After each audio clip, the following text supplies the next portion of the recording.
Praise the Lord. வானத்திற்கும் பூமிக்கும் சகல அதிகாரம் படைத்த சர்வவல்லுடைய தேவனுடைய நாமத்தினால் உங்களை சந்திப்பதில் மிகுந்த மகிழ்ச்சி. தேவனுடைய பிள்ளைகளே, இந்த பரலோக சத்தம் நிகழ்ச்சி ஒரு பெரிய ஆசீர்வாதமாக உங்களுக்கு இருக்கும்னு நான் நினைக்கிறேன். நீங்கள் பெற்றுக்கொள்ளக்கூடிய ஆசீர்வாதத்தை நீங்கள் தெரியப்படுத்துங்க. கர்த்தர் உங்களை ஆசீர்வதிப்பார். ஒவ்வொரு நாளும் தேவனுடைய பிள்ளைகளே இந்த எவன்லி வாய்ஸ் மூலமா சந்திப்பதில் மிகுந்த மகிழ்ச்சி.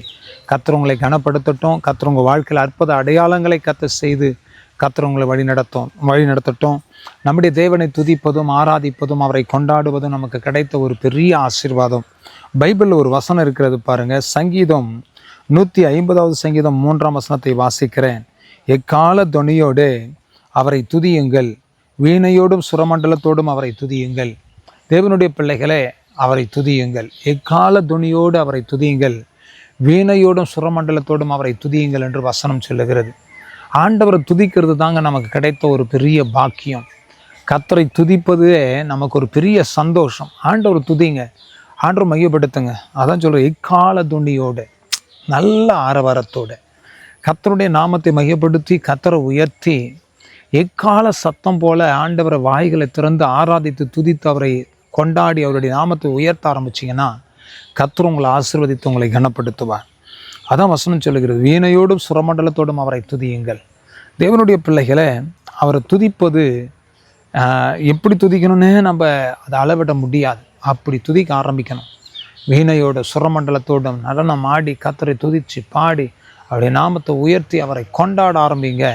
கர்த்தர் நிச்சயமாக உங்களை ஆசீர்வதித்து கர்த்தர் உங்களை கனப்படுத்துவார். அவர் துதிக்கிறதுக்கு தாங்க கர்த்தர் நம்மளை வச்சிருக்கிறார். துதிப்போம், ஸ்தோத்தரிப்போம், ஆராதிப்போம், கர்த்தரை கனப்படுத்துவோம். பெரிய காரியத்தை உங்கள் வாழ்க்கையில் கர்த்தர் செய்து முடிப்பார். செபிக்கலாமா? தகப்பனே, எக்கால துணியோடு வீணையோடு சுரமண்டலத்தோடு உம்மை துதிக்க ஆராதிக்க உம்மை கனப்படுத்த கர்த்தர் எங்களுக்கு உதவி செய்.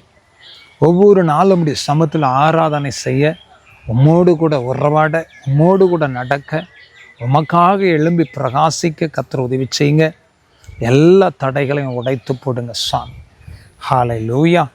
ராகா நாமலா துராந்தாடா துரா மௌசி ஜீசஸ். உங்கள் சமூகத்தில் உம்மை ஆராதித்து உம்மை துதித்து உம்மை பாடி உம்மை கொண்டாடி உங்கள் நாமத்தை உயர்த்த, உம்மோடு கூட உறவாட தகப்பன் உதவி செய். உடைய கரத்தில் ஒப்பு கொடுக்கிறோம். அற்புதங்களை செய்யுங்க, ஆசீர்வதிங்க. கர்த்தர் பெரிய காரியங்களை செய்யும். தாழ்த்துகிறோம். உடைய கரத்தில் ஒப்பு கொடுக்கிறோம். ஆசீர்வதித்து கனப்படுத்தி நடத்தும். உடைய நாமத்தை மையப்படுத்திக் கொள்ளும். ஆசீர்வதிங்க, பொறுப்படுங்க. இயேசு கிறிஸ்துவின் நாமத்தினால ஆசீர்வதித்து ஜெபிக்கிறோம் நல்ல பிதாவே. ஆமென், ஆமென். God bless you. கர்த்தர் உங்களை ஆசீர்வதிப்பார். ஆமென்.